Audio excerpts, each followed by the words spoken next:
siapapun Anda, kekuasaan Anda apapun, pangkat Anda apapun, duit Anda sebanyak apapun, catat kata-kata saya, titik paling tinggi manusia itu 40 tahun.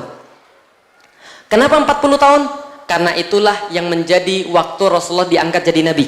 Dan di dalam Al-Quran itu ada satu ayat khusus doa orang-orang yang sudah sampai 40 tahun. Jadi 39, yang 39. Yang 39, nanti hafalin ya, nanti ada ayatnya di dalam Al-Quran untuk 40 tahun. Jadi dibaca ketika sudah berumur 40 tahun. Nah, kenapa? Menurut orang Cina, sebelum saya masuk Islam, bapak saya cerita, menurut orang Cina, ada orang sudah sampai 40 tahun dan dia nggak jadi siapa-siapa, kemungkinan besar sampai mati dia bukan siapa-siapa. Lah kenapa? Karena 40 tahun itu Rasulullah tuh dibina, ditempa sampai umur 40 tahun, sesempurna-sempurna manusia jadi Nabi. Karena sudah lengkap Al-Amin, sudah lengkap cerdasnya, sudah lengkap segala-galanya. 40 tahun.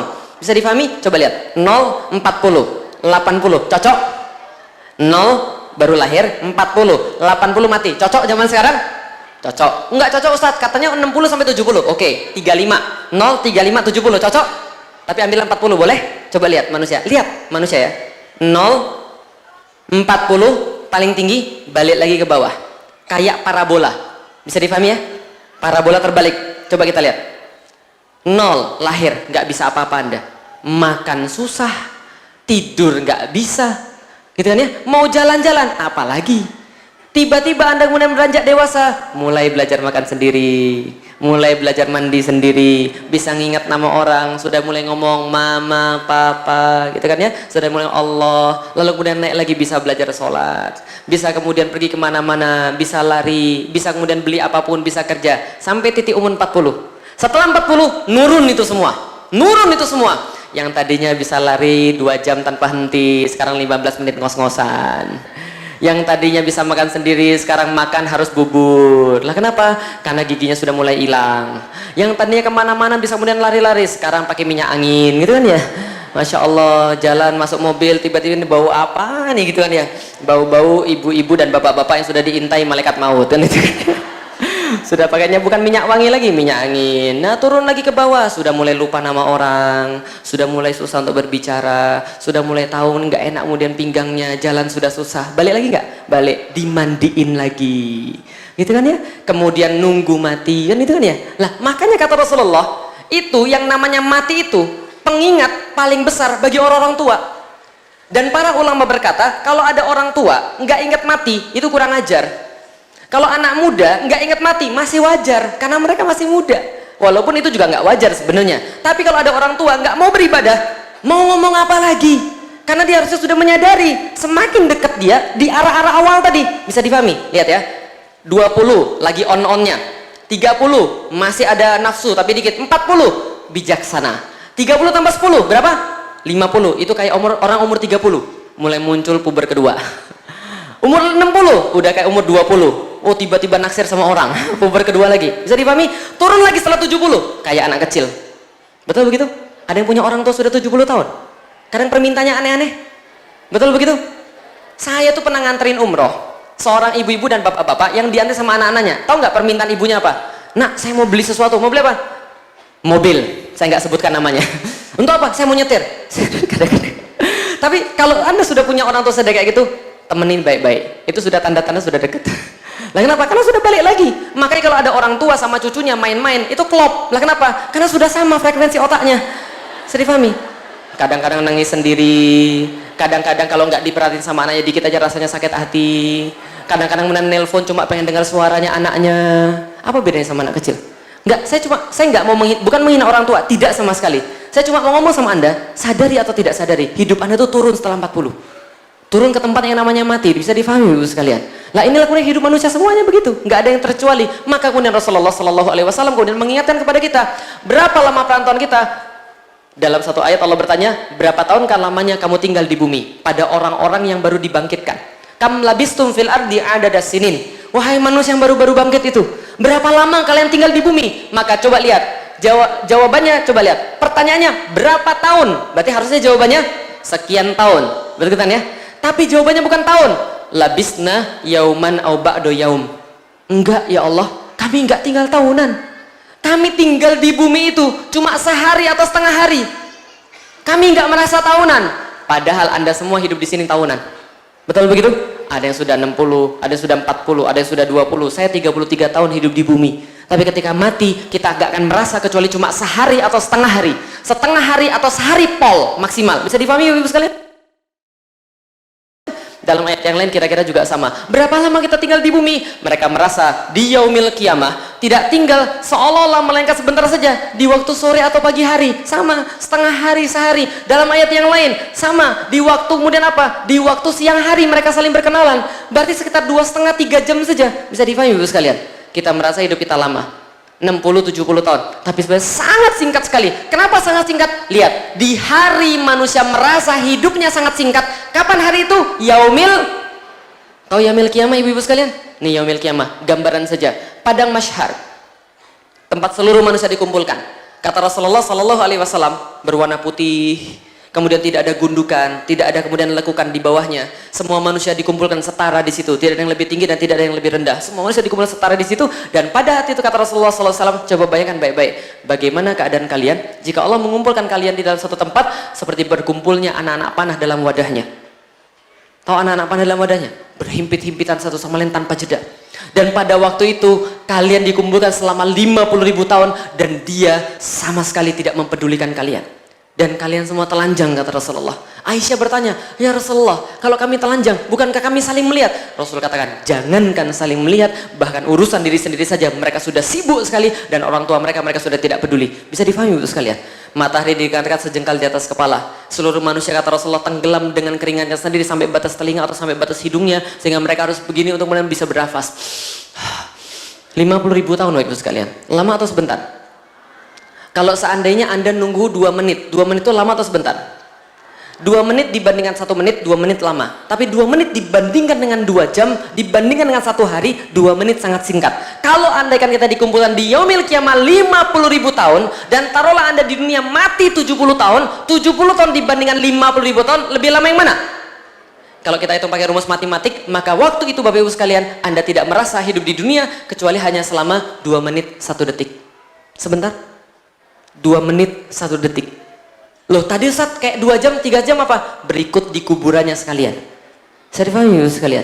Makanya orang-orang coba baca semua dalil Al-Quran, coba baca semua dalil dalam hadis. Manusia-manusia ketika dibangkitkan, ditunjukkan amal-amalnya. Orang-orang yang kemudian beramal-amal yang jelek berkata, ya Rob, aku itu cuma nikmat selama 2 menit 1 detik. Aku beli kenikmatan itu untuk kesengsaraan selama yaumil kiamah. Ya Allah, mereka stres, mereka nyesel, lalu bilang seperti dalam Al-Quran, ya Rob, sehari aja, nggak boleh sehari, sebentar saja barang sholat 2 rakaat, nambah amal saya Rob.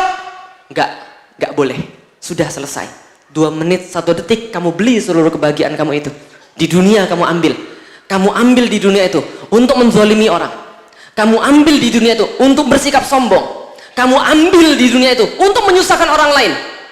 Kamu ambil semua itu dan sekarang sudah balasannya bagimu. Dan orang-orang yang pada waktu itu berbuat baik di dunia, alhamdulillah ya Rob, alhamdulillah ya Allah, Masya Allah, cuma susah saya 2 menit 1 detik. Untuk kebahagiaan yang sangat banyak sekali. Ditanya dia pada waktu itu sebagaimana ditanya di dalam hadis, ada manusia yang paling besar siksanya di dunia. Kemudian ditanyakan pada dia setelah masuk pada surganya Allah, ditanyakan, apa saja penderitaanmu di dunia? Dia jawab, saya sudah lupa. Lah kenapa? Nggak kehitung, cuma 2 menit 1 detik saya sengsara. Pertanyaan saya, ketika Anda berpuasa, Anda merasa lapar banget, kerongkongan kering ya Allah. Anda kan bisa minum, ngelihat minum ya Allah, ngelihat kecoa kayak kurma gitu kan, Masya Allah. Aus, lapar banget. Allahu Akbar, azan. Anda minum seteguk air, Anda minum kurma. Apa yang Anda rasakan? Alhamdulillah. Ditanya, bagaimana tadi puasanya? Wah, saya sudah nggak ingat. Pernah nggak dengar ada orang pas buka puasa, tadi itu susah banget gue pokoknya, kerongkongan kering? Pernah ada yang begitu? Nggak ada. Nggak ada orang yang ingat tentang puasanya ketika sudah berbuka. Persis ketika sampai yaumil kiamah, alhamdulillah cuma menderita 2 menit 1 detik. Ya Allah, cuma 2 menit 1 detik aku kepanasan ketika kerudungan. Itu aja nggak semuanya kepanasan. Cuma 2 menit 1 detik aku mau tahajud, aku mau puasa, aku mau sholat. Cuma 2 menit 1 detik. Ganjaranmu ya Allah, ya Rabb. 2 menit 1 detik. Mau pilih mana Ibu sekalian? Yang nyesel atau yang merasa bersyukur? Insya Allah. Coba kita lihat Ibu sekalian. Makanya Rasulullah SAW senantiasa mengingatkan pada kita, kullu nafsin dha'iqatul maut. Ingat, setiap yang bernafas pasti akan merasakan mati. Saya pernah ditanya sama orang, Ustadz, ciri-ciri orang yang bakal mati apa? Muda, dia bernafas. Jelas? Karena kata Allah, setiap yang masih nafas, dia bakal mati. Bisa difahami Ibu sekalian? Fa idza jaa ajaluhum la yastakhiruna sa'atan wa la yastaqdimun. Dan kalau sudah datang ajalnya, engkau tidak akan dapat memundurkan barang sesat dan engkau tidak akan dapat memajukan barang sesat. Jadi jangan takut untuk apapun. Bisa difahami Ibu sekalian? Lah kenapa? Takdir Allah itu sudah tetap. Rasulullah SAW menyampaikan, kebenaran yang engkau sampaikan tidak mempercepat ajalmu, tidak menyempitkan rizkimu. Kalau Allah pengen memberi kamu rizki, nggak ada yang bisa menghalangi manusia daripada itu. Dan kalau Allah pengen mengambil nyawamu, manusia tidak ada yang bisa menghalangi. Bisa difahami Ibu sekalian? Itu akidah, itu tauhid. Maka takut kepada makhluk itu haram hukumnya. Bisa difahami Ibu sekalian? Kullu nafsin dha'iqatul maut. Dan ketika datang ajal mereka, tidak dapat mengundurkan dan tidak bisa memajukan. Coba lihat Ibu sekalian, Rasulullah SAW menyampaikan, manusia seakan-akan dikepung oleh 99 macam kematian. Kalau semua gagal mengenainya, ada satu yang tidak mungkin luput, tidak mungkin lepas. Apa namanya? Usia tua. Makanya yang sudah tua-tua, sadarlah. Kalau tua nggak bisa membuat Anda sadar, lalu apalagi yang bisa membuat Anda sadar? Gitu kan ya? Tapi yang muda-muda bukannya harus kemudian merasa enak, merasa aman. Salah. Ada orang muda bilang pada saya, tenang aja Ustaz, kerudung pas tua aja, sholat pas tua aja. Saya bilang pada dia, pergi ke rumah sakit sekarang. Pergi ke rumah sakit sekarang, tanya sama petugas rumah sakit, yang mati hari ini, banyakan yang tua atau banyakan yang muda? Ada yang petugas rumah sakit di sini? Coba hitung, coba. Lebih banyak yang mati karena tua atau lebih banyak mati karena selain tua? Sudah pasti selain tua. Lihat. Orang tua itu cuma mati gara-gara satu sebab. Yang lain bisa mati karena 99. Bisa difahami? Ada yang mati gara-gara ketabrak busway, ada yang mati gara-gara kelindas truk, ada yang mati gara-gara nabrak tiang listrik. Oh enggak, itu kan itu enggak mati. Saya enggak ngomong apa-apa ya. Jadi kalau Anda mengartikan itu bukan urusan saya. Kan ya? Kalau gitu kita lihat Ibu sekalian. Tapi sayangnya Ibu sekalian, Rasulullah sudah menasihati kepada kita, tapi masih manusia itu ada racun panjang angan-angan. Maksudnya apa? Rasul pernah bersabda begini. Beliau menggambar sesuatu di tanah, di pasir, menggaris ini manusia. Lalu beliau menambahkan, ini adalah kematian yang mengelilingi manusia. Artinya apa? Ibu-ibu mau ke kiri, ibu-ibu mau ke kanan, mau ke atas, mau ke bawah, nyerong, ngesot, tetap mati. Bisa difahami Ibu sekalian? Karena semuanya dikelilingi oleh kematian. Tapi kata Rasulullah, tapi ada kejadian-kejadian yang Allah tentukan baginya yang bisa mempercepat kematian dia. Jadi bisa jadi dia mati di sini, bisa jadi mati di sini, bisa jadi mati di sini, terserah Allah Subhanahu wa taala. Lalu Rasul katakan, lihat baik-baik. Ini angan-angan manusia. Tuh, angan-angannya di mana? Angan-angannya di luar kematiannya. Alias apa? Manusia semuanya mengira-ngira dia masih hidup lama, padahal malaikat maut sudah mengintai dia pada hari itu. Betul begitu? Coba lihat Ibu sekalian. Pernah datang ke orang mati? Pernah datang ke orang mati? Takziah? Ada nggak perkataan yang selalu diomongin orang pas lagi takziah? Selain innalillah, selain innalillah. Selain itu apa? Omongan orang biasanya. Apa biasanya ngomongnya? Apa? Masih itu ngomongnya. Ya Allah, nggak nyangka saya. Kemarin baru pengajian bareng-bareng ke Ustadz Felix. Betul begitu? Ya lo nggak nyangka. Baru ketemu kemarin di pasar. Ada nggak yang bilang begini? Gue udah tahu 2 minggu yang lalu dia bakal mati. Semua orang kaget. Kemarin kejadian. Baru pulang dari Nganjuk. Kejadiannya sama. Saya ngisi di Nganjuk, pengajian saya dibubarkan di situ.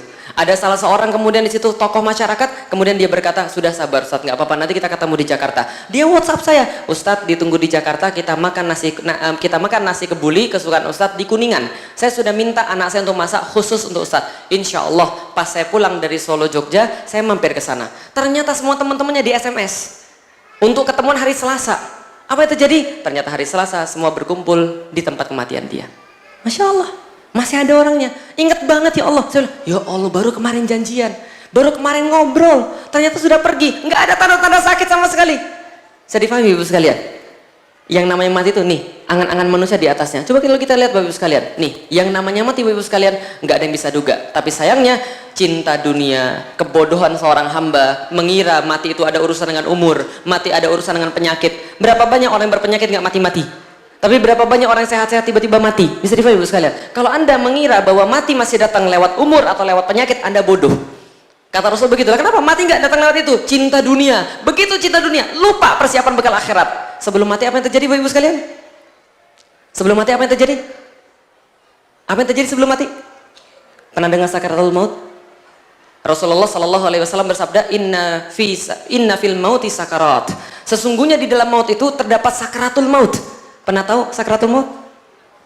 Siapa sudah pernah lihat sakratul maut? Pernah? Pernah nganterin orang sakratul maut? Bapak, yang dingin apanya dulu? Kakinya dulu. Setelah itu? Setelah itu pahanya kaku. Setelah pahanya kaku? Yang paling seru di mana? Tenggorokan. Nanti kita lihat. Yang belum lihat sakratul maut? Mau lihat sakratul maut? Mau? Mau, baik. Kakinya ngangkat. Ya baik, betul itu. Coba kita lihat sakratul maut Bapak Ibu sekalian. Lihat baik-baik. Orang main bola, nggak ngerti apa-apa, tiba-tiba jatuh, tekelan ringan, kayak kebanting, kayak ditarik. Tiba-tiba jatuh. Lihat teman-temannya yang lain, semua bingung. Ini teman kita ngapain? Ini teman kita kenapa ini? Jangan acting dong bro. Medis datang, periksa orangnya, jantungnya sudah nggak berdetak, mati. Lihat baik-baik lagi, seperti kebanting, kayak ditarik, jatuh, 2 kali berguling, meregang, mati. Bapak Ibu sekalian, orang itu pas datang main bola, dia kira nggak bahwa itu adalah pertandingan terakhir dia. Dia kira nggak bakal mati seperti itu. Andaikan dia tahu hari itu dia mati, main bola nggak dia? Tapi dia tahu nggak? Lihat teman-temannya, lihat teman-temannya, lihat teman-temannya. Heran, ini ngapain teman kita ini? Tiba-tiba pas diumumkan mati, mendadak. Coba lihat, mendadak. Pertandingan yang tadinya sangat penting sekali, sudah nggak penting, bubar. Dunia yang tadinya Anda agak penting, Anda nggak nafsu lagi. Makanan yang tadinya paling enak, kehilangan seluruh kegurihannya. Lah kenapa? Karena mati sudah datang. Paham Ibu sekalian? Sakratul maut. Sakratul maut yang lain Ibu sekalian.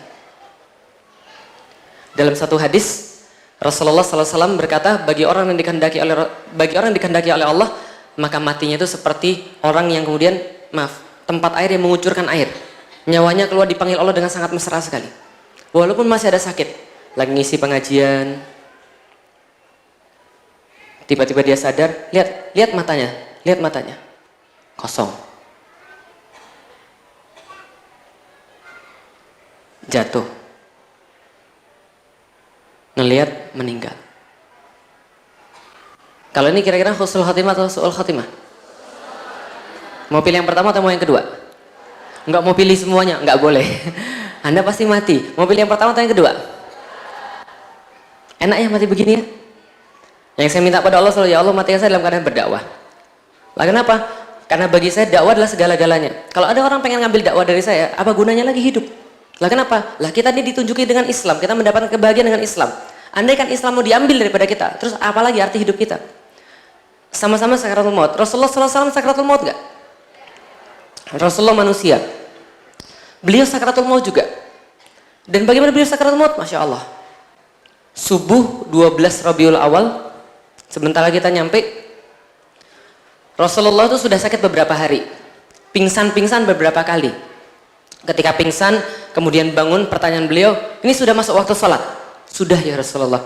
Perintahkan Bilal untuk azan, perintahkan Abu Bakar jadi imam manusia. Pingsan lagi, kemudian sadar lagi, nanyanya apa? Sudah masuk waktu sholat? Sudah ya Rasulullah. Perintahkan Bilal untuk azan, perintahkan Abu Bakar jadi imam sholat. Aisyah datang, ya Rasulullah, Abu Bakar ini adalah orang yang sangat halus sekali menahatinya. Jangan suruh dia. Kalau dia nanti jadi imam sholat, dia pasti nangis sehingga dia nggak bisa membaca Al-Quran. Rasul pingsan lagi. Kemudian ketika bangun, sudah suruh Abu Bakar jadi imam sholat. Aisyah kemudian berkata, jangan Rasul, coba cari yang lain saja. Kalian ini seperti sahabat-sahabatnya Nabi Yusuf. Suruh Abu Bakar jadi imam sholat. Jadi imam sholat, kemudian subuhnya itu Rabiul Awal, para sahabat-sahabat sholat bersama Abu Bakar. Rasulullah mengintip dari balik kemudian tirai. Setelah kemudian beliau bisa mengumpulkan kekuatan untuk berdiri dan bergerak.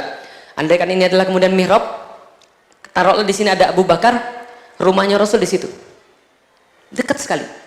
Dari situ diungkapkan kemudian tirainya. Rasul melihat para sahabat tertawa.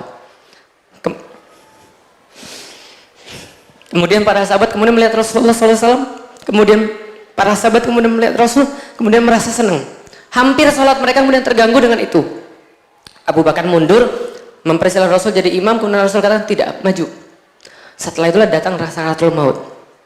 Aisyah berkata, Rasulullah SAW meninggal pada waktu giliranku di rumahku, di pangkuanku. Dipangku oleh kemudian Aisyah, kemudian beliau kemudian keringetan semuanya, minta air. Kesini kan air. Ini panduan ya, siapa tahu nanti ada yang mau jadi jenazah ya, Masya Allah. Minta air. Diambil air itu kemudian di tangan Rasul, diusapkan kepalanya oleh Aisyah. Aisyah kemudian mengusapkan kepalanya, kemudian Rasulullah agak segar, kemudian setelah diusapkan pada kepalanya Rasulullah SAW, kemudian datanglah kemudian Fatimah. Kemudian Fatimah berkata begini, wahai ayahku, kok kamu nih kelihatan susah banget ini, ada apa? Rasul berkata, ini racunnya sudah mulai masuk dalam badan saya. Karena beliau meninggal itu diracun oleh Yahudi. Racunnya sudah bekerja dalam badan saya, sakit sekali. Kemudian Fatimah kemudian berkata, ya Rasulullah, ya wahai ayahku, engkau susah sekali. Dipanggil sini Fatimah, jangan nangis. Rasul pernah membisikkan sesuatu pada Fatimah, Fatimah tambah nangis menjadi-jadi. Lah kenapa? Yang dibisikkan oleh Rasulullah SAW, wahai Fatimah, tenang. Setelah ini bapakmu tidak akan lagi sengsara. Setelah ini bapakmu tidak akan lagi merasa sakit. Fatimah nangis menjadi-jadi. Nah, kenapa? Karena hidup Rasulullah SAW tidak pernah tidak sengsara. Tidak pernah tidak sengsara. Maka Fatimah mendengar, andaikan bapaknya bilang hidup ini tidak akan lagi sengsara setelah ini, berarti sudah selesai hidupnya Rasulullah. Fatimah menangis menjadi-jadi. Rasulullah sini. Saya bisikkan lagi. Ketika dibisikkan, Fatimah tertawa. Lalu kemudian Aisyah bertanya, apa yang dibisikkan oleh bapakmu? Maka kemudian Fatimah menjawab, bapakku berkata, dalam bisikan yang kedua, Fatimah sudah tidak apa-apa. Setelah ini engkau adalah keluarga saya yang pertama menyusul saya pada surganya Allah. Fatimah ketawa. Lah kenapa? Aku cepat bersatu dengan Rasulullah bapakku. 6 bulan setelah Rasul meninggal, Fatimah meninggal. Sebagaimana sabda Rasulullah SAW. Kemudian setelah kemudian mengatakan seperti itu, kemudian berada di pangkuannya kemudian Aisyah. Lalu kemudian Aisyah kemudian mengambil tangan Rasulullah SAW, menaruh kepada dadanya, kemudian berkata, ya Rob, hilangkan sakit pada suamiku ini. Ya Rob, hilangkan sakit pada Rasulullah. Lalu kemudian Rasul kemudian mengesampingkan tangannya Aisyah, lalu kemudian mengangkat tangannya ke atas, ila rafiqil a'la. Ya Allah, kami minta kepada tempat yang tertinggi, ya Allah, kepada kekasihku yang paling tinggi, ya Allah, kami minta tempat yang tertinggi. Maka kemudian pada saat itu kemudian tangannya turun, wafat, sakaratul maut. Rasulullah SAW juga mengalami itu. Kita semua mengalami itu. Bagaimana rasa sakaratul maut Bapak Ibu sekalian? Masya Allah. Bayangkan begini, kalau andaikan seluruh tubuh kita dari atas sampai ke bawah itu isinya ruh semua, maka yang kemudian membedakan antara anda dan mayit adalah ruh. Betul begitu? Coba lihat, mayit punya kaki, mayit punya jantung, mayit punya segala-galanya, tapi dia nggak bisa hidup. Dia jadi mayit, dia busuk. Lah kenapa kita nggak pernah busuk? Karena kita ini adalah masih punya ruh yang membuat kita tetap berjalan. Bisa difahami teman-teman sekalian. Coba bayangkan, pernah keiris tangan? Pernah keiris tangan? Tangan keiris, jatuh dagingnya, itu busuk atau tetap tumbuh lagi? Busuk. Kenapa bisa busuk? Karena rohnya hilang. Bayangkan, kalau hilangnya roh itu, hilang roh segitu aja, jatuh kemudian jadi busuk, itu sakitnya kayak tadi. Bayangkan kalau roh itu hilang dari bawah sampai ke atas. Coba bayangkan, apa yang duluan? Kaki. Lalu sampai ke, naik ke paha, sampai ke tenggorokan. Ada ayatnya? Ada. Kalla idza balagatit taraqiya wa qila man raqa. Coba bayangkan baik-baik, ketika nafas itu sampai tenggorokan, lalu berkata manusia pada hari itu, siapa yang bisa menyembuhkan saya? Enggak bisa.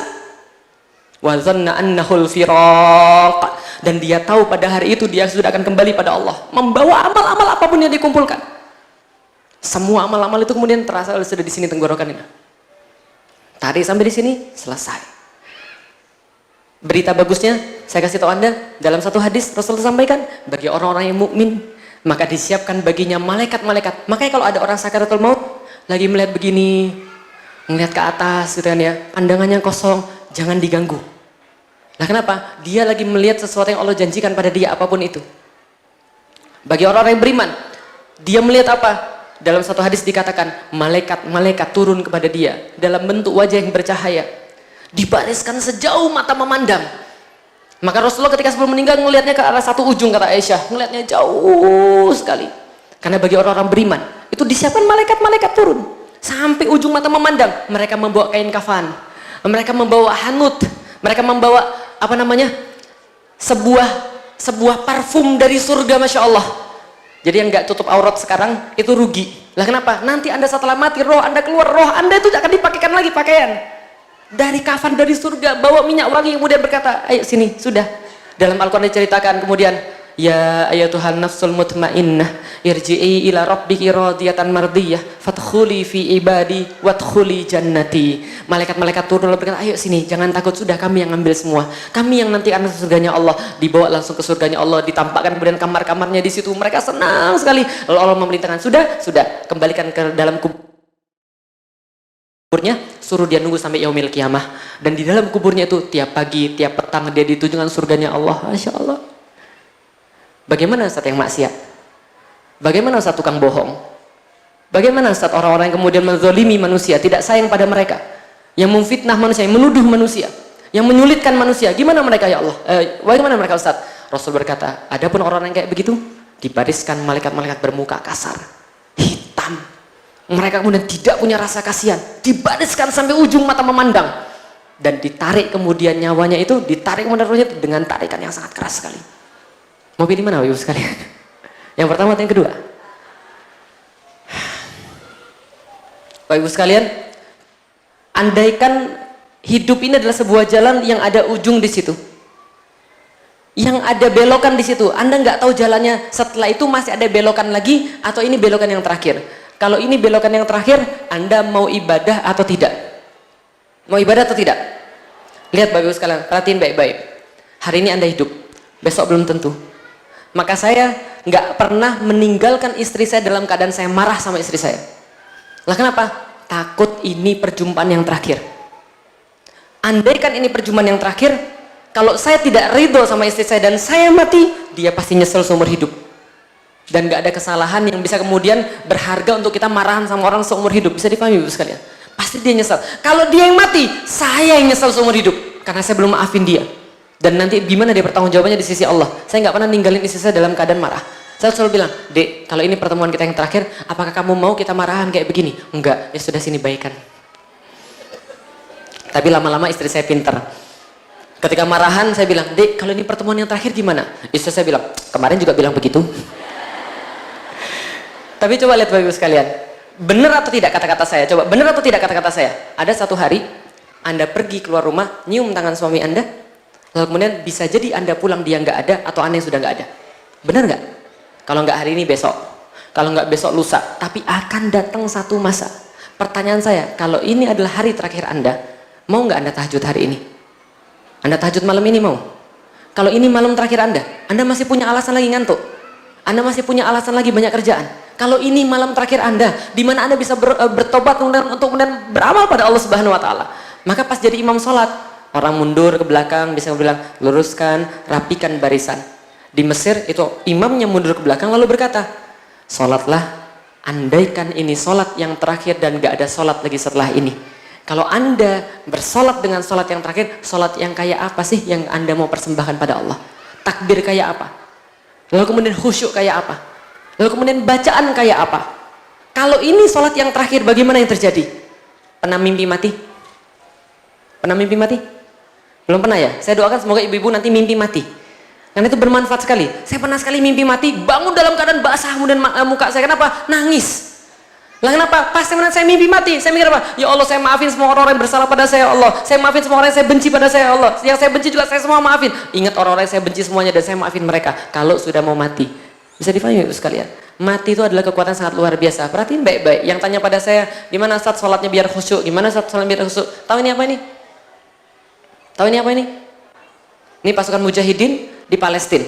Ini foto diambil tahun 2008. Ketika terjadi pembantaian yang sangat luar biasa di Palestina. Lalu kemudian saya tanya pada Bapak Ibu sekalian, ini para mujahid bawa senjata seadanya ngelawan persenjataan paling canggih di dunia. Mereka sholat di situ dan mereka bisa tahu dan bisa jadi menyangka sangat kuat ini sholat terakhir mereka.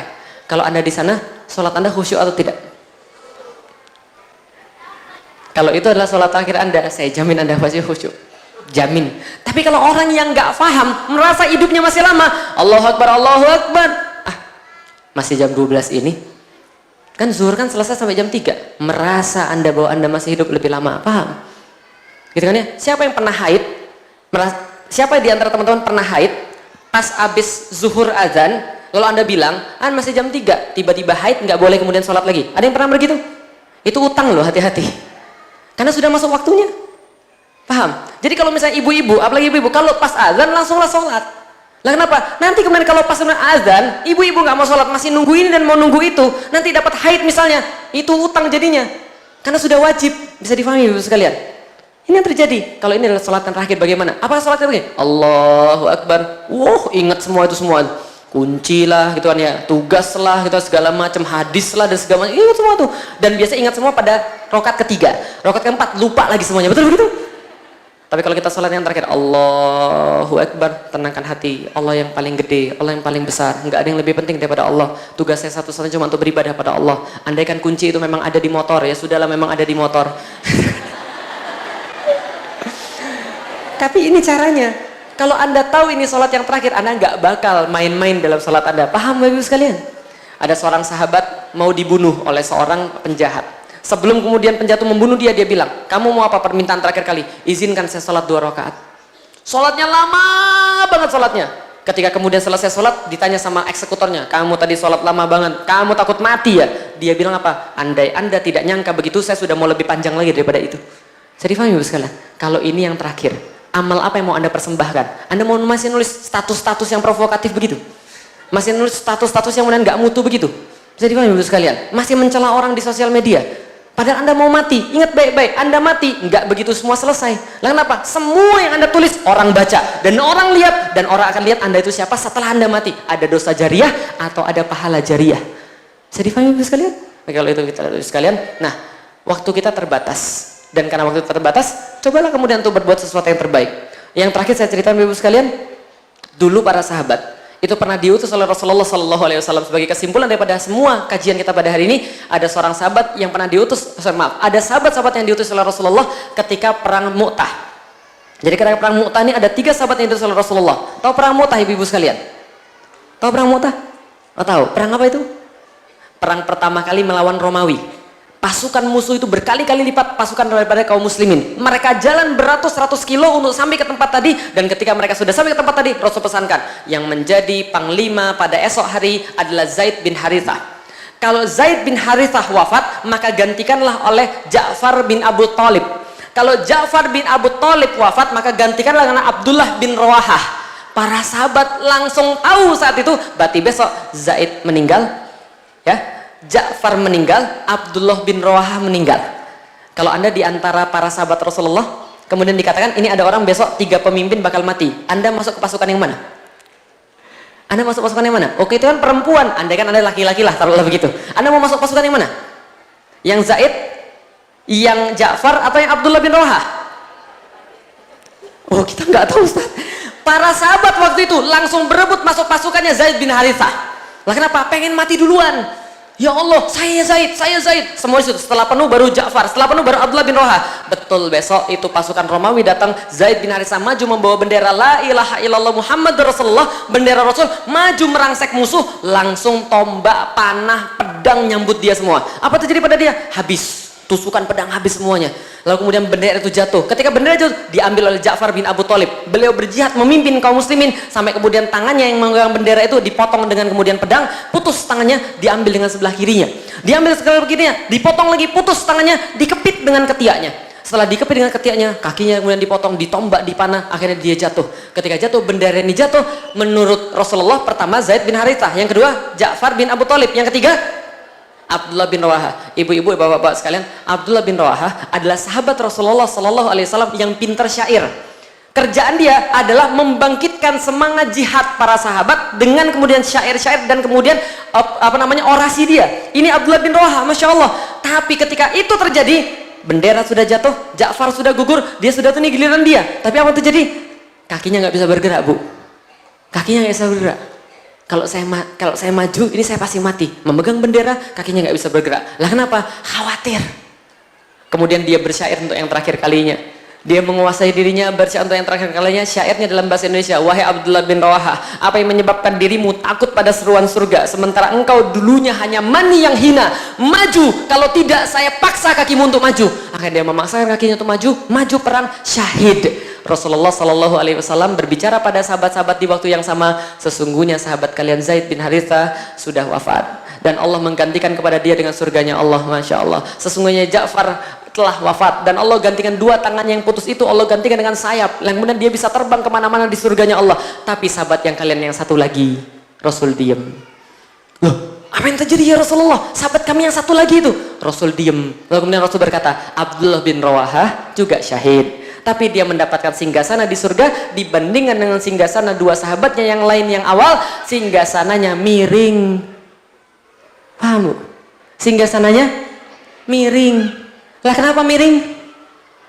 Kenapa miring? Karena pas dia megang bendera itu masih ragu dalam dirinya, saya maju atau tidak ya? Saya ikut atau tidak ya? Ragu. Walaupun kemudian dia berhasil mengatas keraguan itu, singgasana yang miring. Saya baca tuh, ya Allah ya Rob, singgasana Abdullah bin Rawaha miring. Singgasana saya kayak apa? Atau jangan-jangan nggak pakai singgasana, ngesot di bawah. Tapi kalau orang Indonesia, lumayan Ustaz ngesot di surga daripada di neraka. Begitu rendah gitu kan ya cita-cita Anda itu ya. Ada yang cita-citanya kelewat tinggi, sholatnya telat gitu kan ya, baca Qurannya nggak mau gitu kan ya, ngafalin Quran juga kadang-kadang gitu kan ya, suruh ngaji males gitu kan ya, kerjanya malah mempersulit orang gitu kan ya. Lalu kemudian cita-citanya apa? Masuk surga tanpa hisab, bagus gitu kan ya. Bagus sekali. Mbok ya coba mikir baik-baik. Kalau Anda adalah makhluk-makhluk akhirat, coba mikir persiapan Anda ini apa? Hidup ini cuma sementara. Hidup ini cuma sekian saja. Hidup ini nggak akan mungkin selama-lamanya. Kalau Anda diambil Allah pada hari ini, amal seperti apa yang Anda mau persembahkan kepada Allah Subhanahu wa taala? Jelas sampai di sini Ibu sekalian? Baik, terima kasih.